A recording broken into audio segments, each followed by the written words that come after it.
in the county, not Okay. It's almost time to go get my fat shots. I started back last week on fat shots. Your nickname is the Flash. Your new nickname is the Flash. How did you change it? Why would you change a perfectly good nickname, Josh? The hyena, the kid, Benny the kid, Fayho. Do you want to go back? I want you to go back to Fayho. Come on, let's go back there. What would you call Big Josh? You're Big Josh now. What do you think he should be called? I can't say that out loud while we're in here. Well, say it anyway. Chicken shit. Welcome to Monday's edition of the Morning Grind. Every Monday through Friday, somebody's going to sit in this chair. Tomorrow, Shannon Wheeler's in here, and he'll be doing the Morning Grind. Today, you got me. Do me a favor. Like, comment, share the stream. As always, we will say what we're thankful for. 60 seconds of gratitude. We'll start off with Big Josh. What are you The Flash. What are you thankful for, Flash? I'm thankful I have a closing today. You got a little money coming in today. Congratulations. And you should be thankful. What are you thankful for? What did you do yesterday? We showed property in Manchester, went to a house in Any potential there? Woodbury. Woodbury. Any potential there, dumbass? There's a lot of potential there. Is there some potential? Ed, what are you thankful for this morning?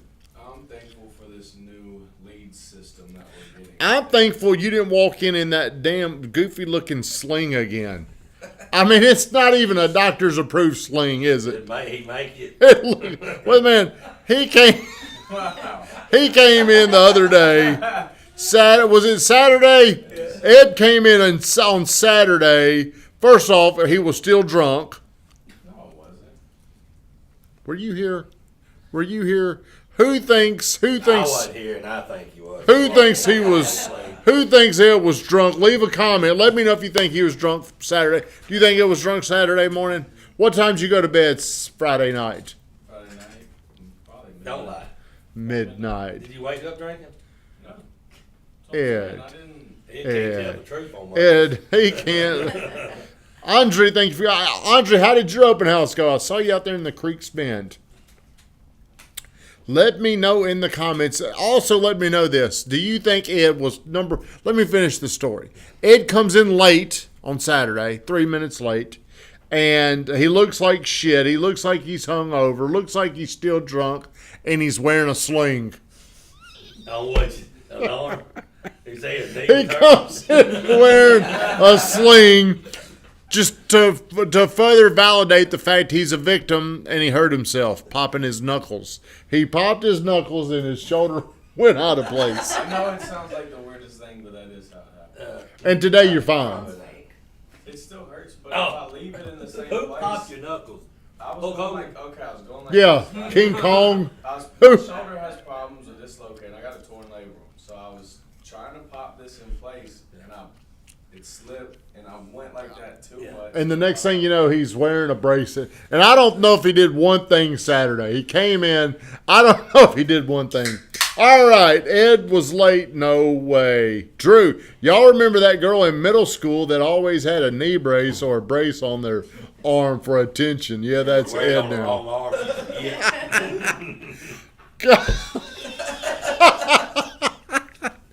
Oh, God, that's funny. All right, moving on with the show.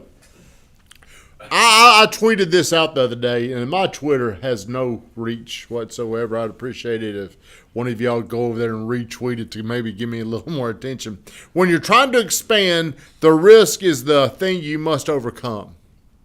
I said that fast. I'm going to break that down. I'm going to talk about that. And I'm going to talk about how it's applicable to my situation. Have you ever seen somebody, who's the first person when I say this, who's the first person you think of? This person has a lot of money. John Floyd. Burns. Davidson. Shit. Well, whenever I think of people that have a lot of money, I'm saying, what is a lot of money in today's standards? 10 million. 10 million? Most people, if they save their money, Get liquid or let's say, or people that have high incomes. Because you could. Good morning, Shannon Wheeler. Look forward to. Grand's probably. I think the top 1% is 600,000 now. I think that's the top 1%. But whenever I'm thinking of the people that make a lot of money, you see how much money they make, but you don't see what they saw first.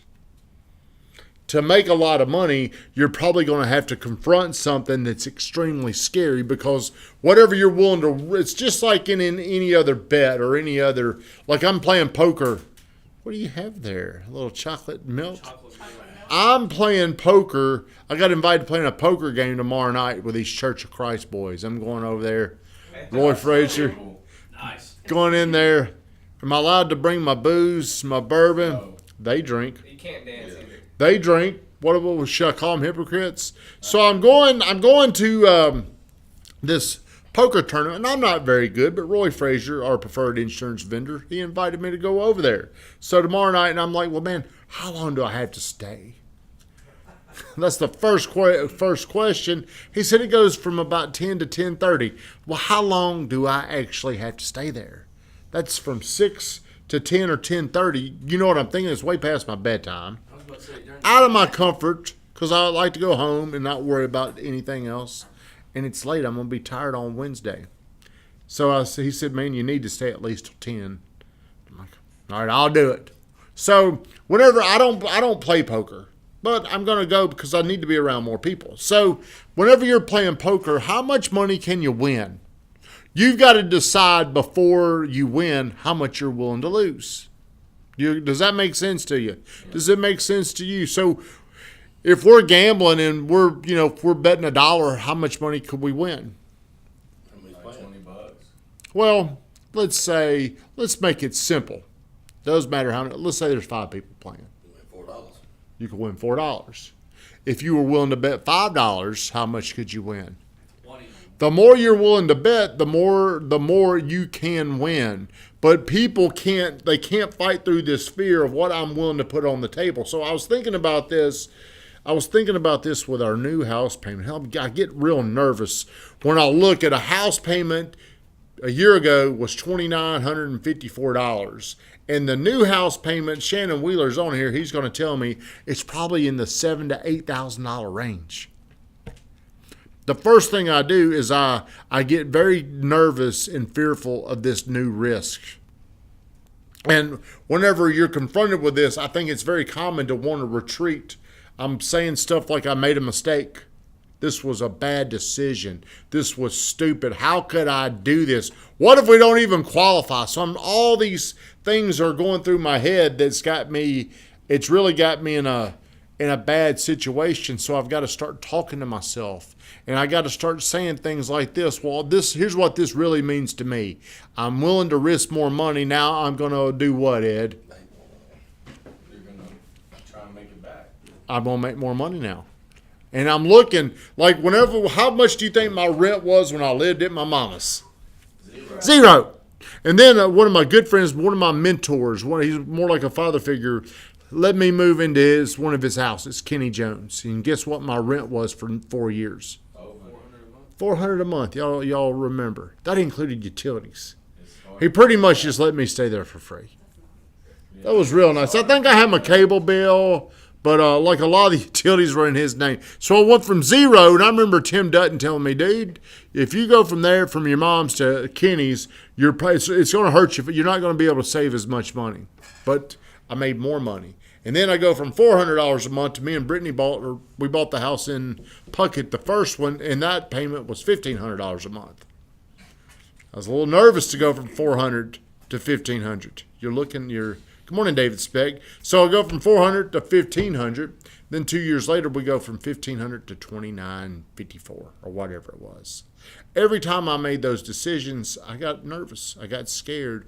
I was immediately looking in how much this is going to set us back. What a risk it was. And now I'm back here again, 50 years old, going into debt with an $8,000 a month house payment. But the advancements you've made have been astronomical. That's what I'm talking to myself. Every time I'm willing to risk more and bet on me, I make more money. Hopefully in 2 years, I'm sitting here telling you, guess what, guys? I did that same thing again where I thought I was making a huge mistake. Turns out so why do you think I'm making this move to Riverview Cove, Josh? Because you want to be closer to more people, Specifically, what kind of people? like big time. That's right. I'm wanting to get into a different crowd of people because the last 5 or 6 years I've really become like a what is it called, a recluse, to where I'm here or at the house. Now we're moving over there. I'm going to have neighbors, like parties, play golf. I'm going to get around new people. So here's what I'm banking on. I believe you find people and the people help you find the money. If you're going in the wrong order, if you're trying to find the money without the people, you're not going to make the money. So if you're going to make a big bet, you got to get it. Yesterday, I went and played golf. I was going to go play by myself. Had this open house. Had tons of people there. Didn't we, Van? Why was you gonna play by yourself? That's a good question because I love playing by myself. So Brian Burns is over there in his Ferrari, one of the biggest builders in the mid-state. And he's like, well, I'll go play with you. And he said he could sense I didn't love the idea of sharing the spotlight. It's like, well, hell, if you don't want me to go, I was just asking to go play. So I'm like, yeah, man, come on. So we go out there, and he said he was only going to play 9 holes, and I talked him into playing. I think we played 16 holes. I played 18. He played 16. And guess what? Man, I had fun. Why? How can being around a guy like Brian Burns help me make more money? He knows other He's a people. builder. Well, He'll partner with you. He'll do things with you. there's a lot.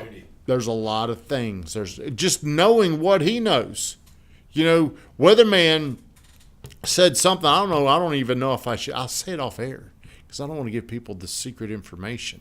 But getting around people that have made a lot of money can give you the shortcut.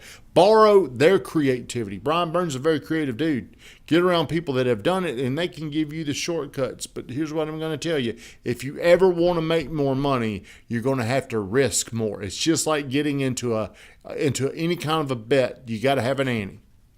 The bigger the ante, the bigger the payoff. Shut us down, Vegan Gruff 10.